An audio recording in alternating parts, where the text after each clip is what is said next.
شانی بھی جھکائے، آگے نمازیں بھی پڑھے، اور جیسے ہم نے رزق دیا ہے، پاکیزہ رزق دیا ہے،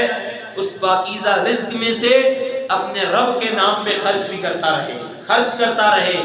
اور پھر یہاں حدیث پاک ہے، متفق علیہ حدیث ہے، مسلم شریف کے اندر بھی اور بخاری شریف کے اندر بھی حدیث پاک موجود ہے۔ حضرت ابو سعید خدری رضی اللہ تعالیٰ عنہ فرماتے ہیں کہ جب ہم یہ صدقہ فطر ادا کرتے تھے تو ہمارا یہ طریقہ کار ہوتا تھا کہ ہم کھانے میں سے، اپنے کھانے میں سے ایک سا لوگوں کو، غریبوں کو یا تو کھانا کھلاتے، یا پھر اگر ہمارے پاس کچھ طاقت زیادہ ہوتی تو پھر ہم ایک سا گندم کا یا جو کا دیتے جو غریبوں کو دیا جاتا، یا پھر اس کے بعد اگر مزید طاقت زیادہ ہوتی تو پھر ہم کھجوریں جو ہے وہ صدقہ کیا کرتے، فطر کے طور پر، صدقہ فطر کے طور پر۔ اور کہتے ہیں کہ اگر کسی کے پاس مزید طاقت زیادہ ہوتی تو وہ یہ جو ہوتے ہیں کشمش جسے کہا جاتا ہے، یہ اللہ کے راستے میں خرچ کرتا اور اللہ کریم سے اپنی قبولیت کا جو ہے وہ دعا کرتا، مالک کائنات اس صدقہ فطر کی صدقے اس کے روزوں کو قبول فرماتا۔ اور دوسری حدیث پاک ہے، حضرت سیدنا عبداللہ ابن عمر رضی اللہ تعالیٰ عنہ اس حدیث پاک کے راوی ہیں کہ آقا کریم صلی اللہ علیہ وسلم نے ارشاد فرمایا کہ یہ جو صدقہ فطر ادا کیا جاتا ہے، یہ کس وجہ سے دیا جاتا ہے کہ یہ تم روزے رکھتے ہو۔ روزہ رکھے ہوئے انسان کبھی کوئی بےہودہ بات کر دیتا ہے، لغویات کی بات کر دیتا ہے، ایسی بات کر دی جو روزے کے ذمے نہیں تھی۔ مثلا کوئی بندہ کسی کا حسد کر دیتا ہے، کسی کی پیٹھ کے پیچھے چغلی کر دیتا ہے، کسی کی سامنے وہ اس کی توہین اور عزت کے اندر فرق آ جاتا ہے۔ کوئی بندہ جب روزے رکھتے ہوئے روزے کی حالت کے اندر کوئی ایسی بات کرتا ہے جو روزے کی شایان شان نہیں ہے، جب بندہ صدقہ فطر ادا کرتا ہے تو وہ جو اس نے روزے کی حالت میں لغویات اور بےہودہ باتیں کی ہوتی ہیں، اللہ کریم اس صدقہ فطر کے صدقے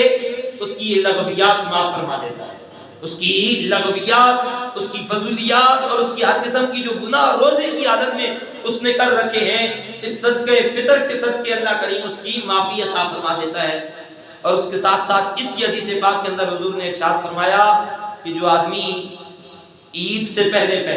یعنی عید کی نماز ادا کرنے سے پہلے صدقہ فطر ادا کر دیتا ہے تو اللہ کریم اس کے صدقہ فطر کو قبول فرماتا ہے۔ اور جو آدمی عید کے بعد، عید کی نماز کے بعد تک اسے لیٹ کر دیتا ہے تو پھر یہ اس کا عام صدقوں کی طرح صدقہ ہے، جس طرح عام نفلی صدقات کیے جاتے ہیں اس طرح کا اسے ثواب دیا جاتا ہے۔ اگر رمضان شریف کے ختم ہونے کے ساتھ ساتھ ہی عید سے پہلے ادا کرتا ہے تو یہ فرض ادا ہو جاتا ہے، فرض کا ثواب دیا جاتا ہے۔ لیکن اگر عید کے بعد ادا کرتا ہے تو اسے نفل کا ثواب دیا جاتا ہے، ثواب کے اندر بھی کمی آ جاتی ہے۔ یہاں یہ بات بھی ذہن کے اندر رکھے، یہ جو ہم صدقہ فطر ادا کرتے ہیں، اس صدقہ فطر کے اندر انسان اپنی استطاعت کے مطابق دیکھے۔ اگر کوئی نارمل انسان ہے تو ایک گندم کے حساب لگا کر صدقہ فطر ادا کرے۔ اگر اس کی مالی حالت کچھ بہتر ہے تو پھر کھجوروں کا حساب لگا کے صدقہ فطر ادا کرے، اور جو اگر اس سے مزید مالی حالت بہتر ہے تو وہ کشمش کا حساب لگا کر اپنا صدقہ فطر ادا کرے۔ اسی کے ساتھ حضور علیہ الصلوۃ والسلام نے اسی چیز کا ہمیں حکم ارشاد فرمایا۔ اور اس کے ساتھ ساتھ یہ کن لوگوں کو دیا جا سکتا ہے؟ حضور علیہ الصلوۃ والسلام کی حدیث پاک ہے کہ ہر چھوٹا بڑا،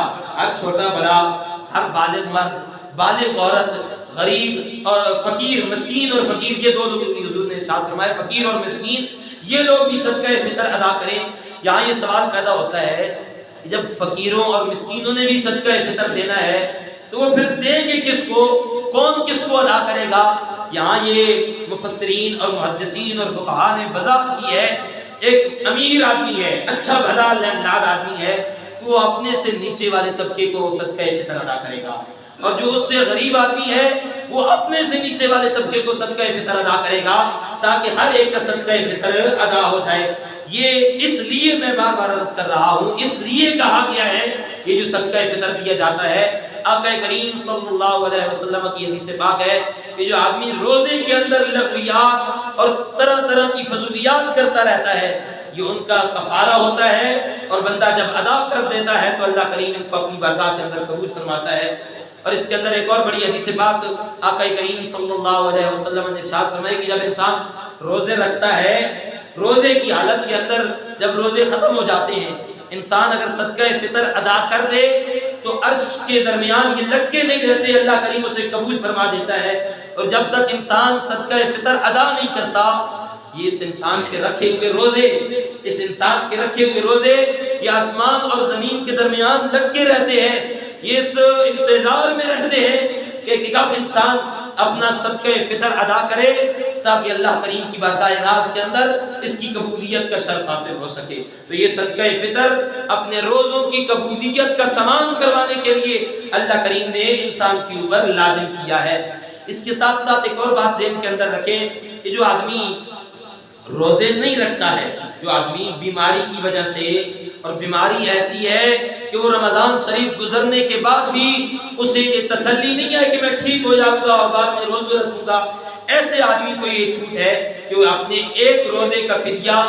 اتنا ہی ادا کرے جتنا صدقہ فطر ادا کیا جاتا ہے۔ یہاں ہمارے اس علاقے کے لیے جو ہم نے ایک ڈسکشن اور مشورے کے بعد صدقہ فطر کی رقم مختص کی ہے، مختلف علاقوں کا مختلف ریٹ ہے، یہاں اس علاقے کے لیے 250 روپیہ رکھا گیا ہے۔ 250 روپیہ فی کس، ایک بندہ گھر کے اندر اپنے اگر 10 بندے ہیں، 5 بندے ہیں، 7 بندے ہیں تو اس حساب کے ساتھ ایک بندے کے حساب سے 250 روپیہ صدقہ فطر بنتا ہے۔ یہ جو شریعت کی طرف سے